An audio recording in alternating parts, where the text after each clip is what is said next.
اگر آپ لکھنؤ، اس کی تاریخ اور اس کے ماضی میں ہونے والے دلچسپ واقعات کے بارے میں جاننا چاہتے ہیں اور ساتھ ہی لکھنؤ کی دن بدن بدلتی ہوئی شکل اور حالات کے بارے میں بھی متعارف ہونا چاہتے ہیں تو برائے مہربانی چینل کو سبسکرائب کرنے کی زحمت گوارا کریں اور ساتھ لگے بیل آئیکن کو بھی کلک کریں تاکہ نیا ویڈیو اپلوڈ ہوتے ہی اس کی انفارمیشن آپ کے پاس پہنچ جائے۔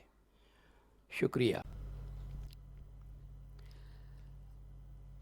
اب امجد علی شاہ کے بڑے بیٹے واجد علی شاہ تخت سلطنت پر جلوہ افروز ہوئے۔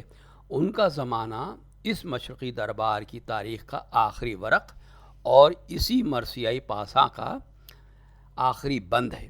چونکہ انتزاع سلطنت انہی کے عہد میں ہوا، اس لیے تمام اہل رائے کے ہدف سہام اور نشانہ ملامت وہی بن گئے، اور قریب قریب تسلیم کر لیا گیا کہ زوال سلطنت کا باعث واجد علی شاہ ہی تھے۔ لیکن جس زمانے میں ان کی سلطنت کا خاتمہ ہوا ہے، ان دنوں ہندوستان کی تمام وطنی قوتیں ٹوٹ رہی تھیں اور بری بھلی سب طرح کی قدیم حکومتیں دنیا سے مٹتی جاتی تھیں۔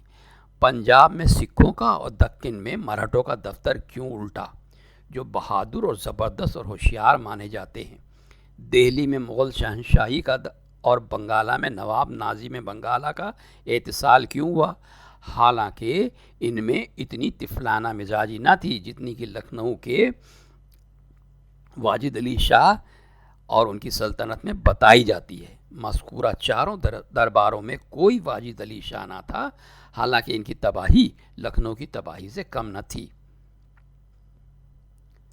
اصل یہ ہے کہ اس عہد میں ادھر اہل ہند کی غفلت اور جہالت کا پیمانہ چھلکنے کے قریب پہنچ گیا تھا، ادھر دولت برطانیہ کی قوت اور برٹش قوم کی عاقبت اندیشی، قابلیت، جفاکشی اپنی کوششوں اور اپنی اعلیٰ تہذیب اور شائستگی کا ثمرہ پانے کے روز بروز مستحق ثابت ہوتی جاتی تھی۔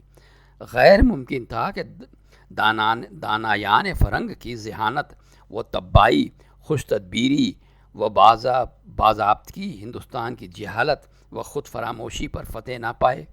زمانے نے ساری دنیا میں تمدن کا نیا رنگ اختیار کیا تھا، اور پکار کے ہر ایک قوم یہ کہہ رہی تھی کہ جو اس مذاق میں میرا ساتھ نہ دے گا مٹ جائے گا۔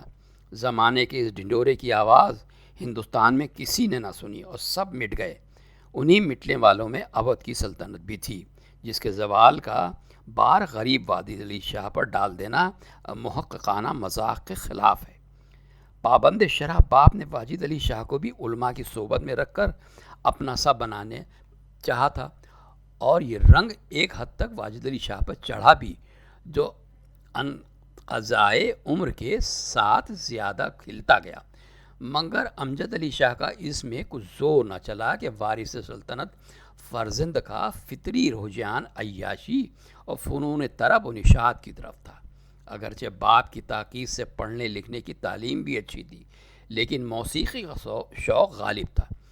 ولی عہد ہی میں اپنے ذاتی شوق سے انہوں نے باپ کی منشا کے خلاف گویوں اور ڈھاریوں کو اپنی صحبت میں رکھا، گانا بجانا سیکھا، آوارہ عورتوں اور ڈھوم ڈھاریوں سے ربط و ضبط بڑھایا، اور انجام یہ ہوا کہ جو لطف انہیں حسین عورتوں اور گویوں کی صحبت میں آتا، علمی مذاق کے مہذب صحبتوں میں نہ آتا تھا۔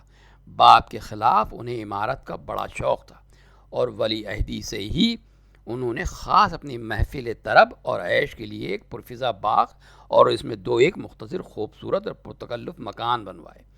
علی نقی خاں، جنہیں تخت پر بیٹھتے ہی خلعت وزارت عطا کیا، ان سے زمانہ ولی عہدی میں ایک رنڈی کے گھر پر ملاقات ہوئی۔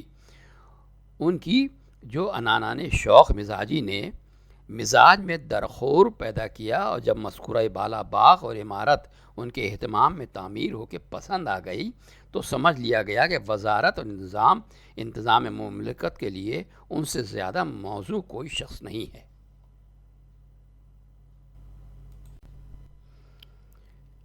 واجد علی شاہ کی سلطنت کا آغاز تو اس عنوان سے ہوا کہ نوجوان باقی بادشاہ کو عدالت گستری اور اصلاح فوج کی طرف غیر معمولی توجہ تھی۔ سواری میں آگے آگے دو نقرئی صندوق چلتے، جس کسی کو کچھ شکایت ہوتی عرضی لکھ کر ان میں ڈال دیتا۔ کنجی خود بادشاہ کے پاس رہتی۔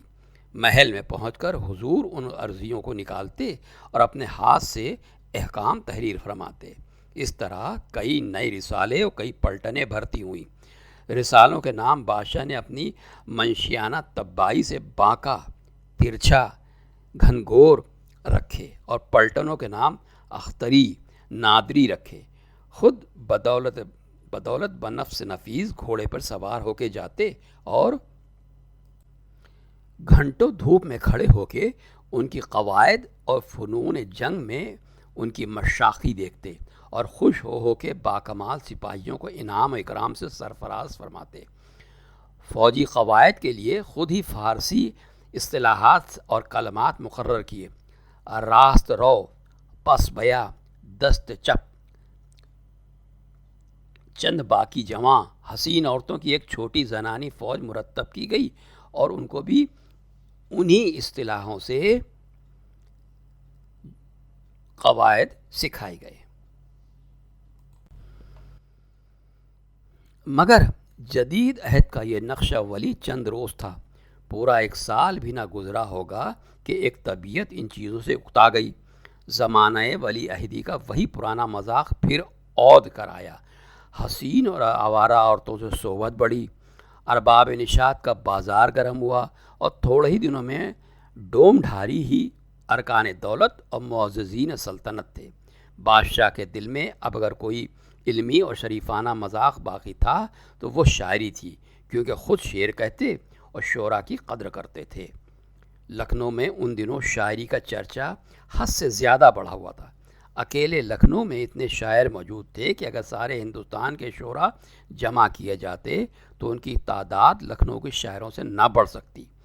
میر اور سودا کی پرانی شاعری تقویم پارینہ ہو چکی تھی، اب ناسخ کی زبان اور آتش کے خیالات دماغوں میں بسے ہوئے تھے، جن میں رند و صبا کے رندانہ کلام اور نواب مرزا شوق کی مثنویوں سے نے شہوت پرستیوں کی روح پھونک دی تھی، اور اسی مذاق کو بادشاہ کی طبیعت کا اصلی رنگ چاہتا اور پسند کرتا تھا۔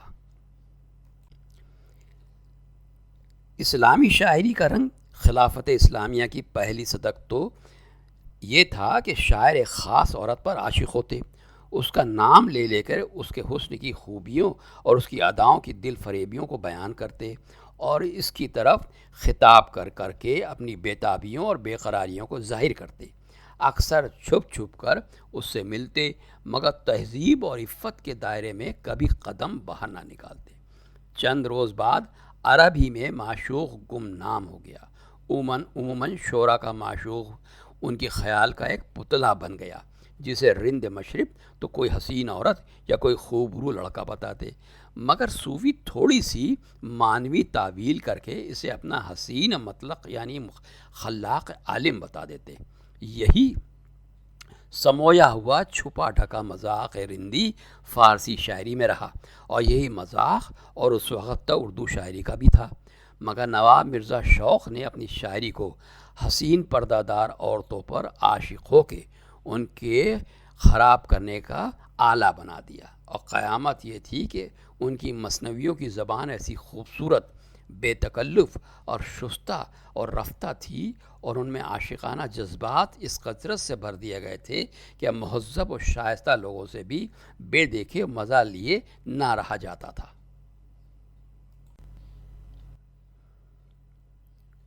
واجد علی شاہ نے بھی ان مثنویوں کو دیکھا اور چونکہ ماشاء اللہ خود شاعر تھے، اس رنگ کو اختیار کر کے اپنے بہت سے عشقوں اور اپنی افوان شباب کی سدھا رندانہ بے اعتدالیوں کو خود ہی موضوع کر کے ملک میں پھیلا دیا اور اخلاقی دنیا میں قراری مجرم بن گئے۔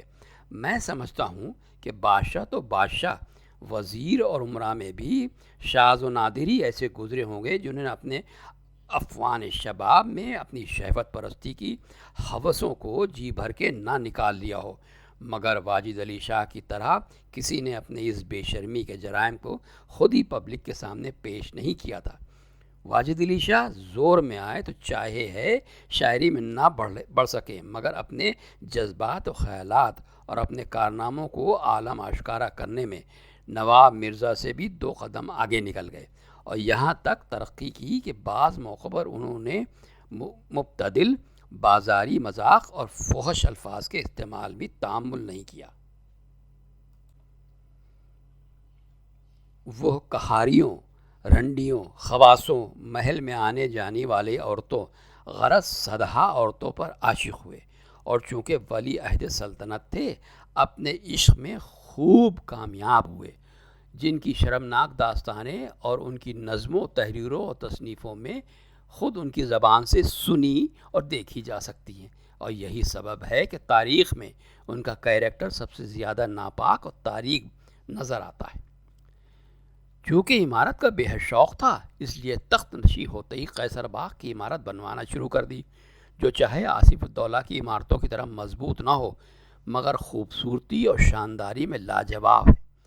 اس میں بہت سی خوشنما اور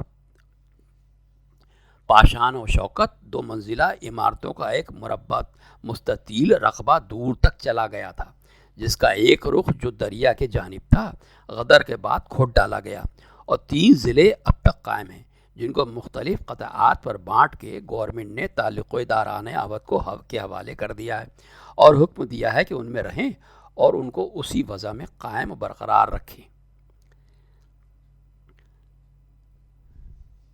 قیصر باغ کا اندرونی صحن، جس میں چمن بندی تھی، جلو خانہ کہلاتا تھا۔ درمیان میں 12 دری تھی، جو آج کل لکھنؤ کا ٹاؤن ہال ہے۔ اس میں اور کئی عمارتیں بھی تھیں جو اب باقی نہیں رہیں۔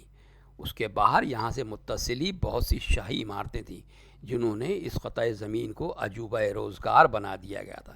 یہ عمارتیں قیصر باغ کے مشرقی پھاٹک کے باہر موجود تھیں۔ لوگوں کو اس پھاٹک سے نکلتے ہی دونوں جانب جو بھی اسکرینیں ملتی تھیں، جن میں سے گزر کے وہ چینی باغ پہنچتے، وہاں سے بائیں ہاتھ کی طرف مڑ کر آپ جل پریوں کے ایک عالیشان پھاٹک پر پہنچتے، جس پر مدار المحام سلطنت نواب علی نقی خاں کا قیام رہتا تھا، تاکہ ہر وقت جہاں پناہ سے قریب رہیں اور بوقت ضرورت فوراً بلا لیے جا سکیں۔ اس پھاٹک کے اس طرف حضرت باغ تھا، اور اندر ہی داہنی طرف چاندی والی 12 دری تھی۔ یہ ایک معمولی اینٹ چونے کی عمارت تھی، مگر چھت میں چاندی کے پتھر جڑے ہونے کی وجہ سے چاندی والی 12 دری کہلاتی تھی۔ اسی سے ملحق کوٹھی خاص مقام تھی، جس میں خود جہاں پناہ سلامت رہتے تھے، اور وہی نواب سعادت علی خاں کی بنائی ہوئی پرانی کوٹھی بادشاہ منزل تھی۔ پھر ان 24 اسکرونوں کی گلیار سے نکل کر دوسری طرف مڑیے تو پیچیدہ عمارتوں کا ایک سلسلہ دور تک چلا گیا تھا، جو چولکھی کوٹھی کے نام سے مشہور تھیں۔ ان عمارتوں کا بانی حضوری نائی عظیم اللہ تھا، جنہیں بادشاہ نے 4 لاکھ روپے دے کر مول لے لیا تھا۔ نواب خاص محل اور معزز محلات عالیات ان میں رہتی تھیں۔ اسی کے اندر غدر کے زمانے میں حضرت محل کا قیام رہا، اور یہی ان کا دربار ہوا کرتا تھا۔ یہاں سے ایک سڑک قیصر باغ کی طرف آتی تھی، جس کے کنارے ایک بڑا بھاری سایہ دار درخت تھا۔ اس کے نیچے گرد سنگ مرمر کا ایک نفیس گول چبوترا بنایا گیا تھا، جس پر قیصر باغ کی میلوں کے زمانے میں جہاں پناہ جوگی بن کر گیروے کپڑے پہن کر آتے اور دھونی رما کے بیٹھتے۔ اس چبوترے سے آگے بڑھ کے ایک عالیشان پھاٹک تھا، جو لکھی پھاٹک کہلاتا تھا، اس لیے کہ اس کی تعمیر میں 1 لاکھ روپے صرف ہوئے تھے۔ اس سے بڑھ کے آپ پھر قیصر باغ میں آ جاتے۔ قیصر باغ کی عمارت میں سلطنت کے 80 لاکھ روپے صرف ہوئے تھے، اور اس کے چاروں طرف عمارتیں ہیں جہاں پناہ کی بیگمیں اور پری جمال اور ماہطلت خاتونیں رہتی ہیں۔ قیصر باغ کے مغربی پھاٹک کے باہر رشد الدولہ کی کوٹھی تھی۔ اسے واجد علی شاہ نے ضبط کر کے اس کا نام قیصر پسند رکھ دیا تھا۔ ان کی ایک محبوبہ نواب معشوق محل اس میں رہتی تھی۔ اب اس میں صاحب ڈپٹی کمشنر بہادر کی عدالت ہے۔ اس عمارت کے سامنے اور قیصر باغ کے اس مغربی پہلو پر بھی ایک دوسرا جلو خانہ تھا۔ سال میں ایک مرتبہ قیصر باغ میں ایک عظیم الشان میلہ ہوتا تھا، جس میں پبلک کو بھی قیصر باغ میں آنے اور جہاں پناہ کی عشرت پرستیوں کا رنگ دیکھنے کا موقع مل جاتا تھا۔ بادشاہ نے شری کرشن جی کا رہس جو ہندوؤں میں مروج ہے دیکھا تھا، اور شری کرشن جی کی معشوقانہ روش عاشقی اس قدر پسند آ گئی تھی کہ اس رہس سے ڈرامے کے طور پر ایک کھیل ایجاد کیا تھا، جس میں خود کنہیا بنتے، مخدرات عصمت آیات گوپیاں بنتی اور ناچ رنگ کی محفلیں گرم ہوتی۔ کبھی جوش جوانی کے جذبات سے جوگی بن جاتے، موتیوں کو جلا کے بھبوت بنائی جاتی، جس کی بدولت فقیری میں بھی شاہی کے کرشمے نظر آتے۔ میلے کے زمانے میں ان صحبتوں میں شریک ہونے کی عام اہل شہر کو اجازت ہو جاتی، مگر اس شرط کے ساتھ کہ گیروے کپڑے پہن کر ہی آئیں، جس کا نتیجہ یہ تھا کہ 80 برس کے بڈھے بھی گیروے کپڑے پہن کر چھیلا بن جاتے اور بادشاہ کی جوانی کے بادائے طرف سے اپنے بڑھاپے کا جام بھر لیتے۔ یہی رنگ چلا جاتا تھا، اور لکھنؤ میں کمال بے فکری کے ساتھ رنگ رلیاں منائی جا رہی تھیں کہ گورنمنٹ برطانیہ کو ریزیڈنٹوں سے یہاں کے حالات سے آگاہ کیا گیا۔ وہاں کے بورڈ نے یہ فیصلہ کر دیا کہ ملک اودھ قلم روئے برطانیہ میں شامل کر لیا جائے۔ اس حکم کی تعمیل کے لیے انگریزی فوج لکھنؤ میں آئی، اور یکایک خلاف توقع بادشاہ کو حکم سنایا گیا کہ آپ کا ملک انگریزی ممالک محروسہ میں شامل کر لیا گیا ہے۔ آپ کے لیے 12 لاکھ روپیہ سالانہ اور آپ کے جلوسی لشکر کے لیے 3 لاکھ روپیہ ماہوار، جو آپ کی اور آپ کے وابستگان دامن کی ضرورتوں کے لیے بخوبی کافی ہے، مقرر کی گئی، اور آپ کو اجازت ہے کہ شہر کے اندر آرام سے بے فکرے بن کر بیٹھیے۔ آپ کا ملک انگریزی ممالک محروسہ میں شامل کر لیا گیا ہے۔ آپ کے لیے 12 لاکھ روپیہ سالانہ اور آپ کے جلوسی لشکر کے لیے 3 لاکھ روپیہ ماہوار، جو آپ کی اور وابستگان دامن کی ضرورتوں کے لیے بخوبی کافی ہے، مقرر کی جاتی ہے، اور آپ کو اجازت ہے کہ شہر کے اندر آرام سے بے فکرے بن کے بیٹھیے اور رعایا کی فکروں سے آزاد ہو کر بے غل و غش رنگ رلیاں منائیے۔ یہ کام سنتے ہی شہر میں سناٹا ہو گیا۔ خود بادشاہ نے رو دھو کے بہت کچھ عذر پیش کیا۔ بادشاہ کی ماں اور خاص محل نے حق وکالت ادا کیا، مگر گورنر جنرل بہادر کے حکم میں رد و بدل کرنا صاحب ریزیڈنٹ کے اقتدار سے باہر تھا۔ ایسٹ انڈیا کمپنی کی گورنمنٹ نے بغیر کسی زحمت اور مزاحمت کے ملک اودھ پر قبضہ کر لیا، اور بادشاہ میں اپنی والدہ، ولی عہد، خاص محلات اور جانثار رفقا کے کلکتے روانہ ہوئے کہ انگلستان جا کے اپیل کریں اور اپنی بے گناہی ثابت کر کے انتزاعی سلطنت کے حکم کو منسوخ کرائیں۔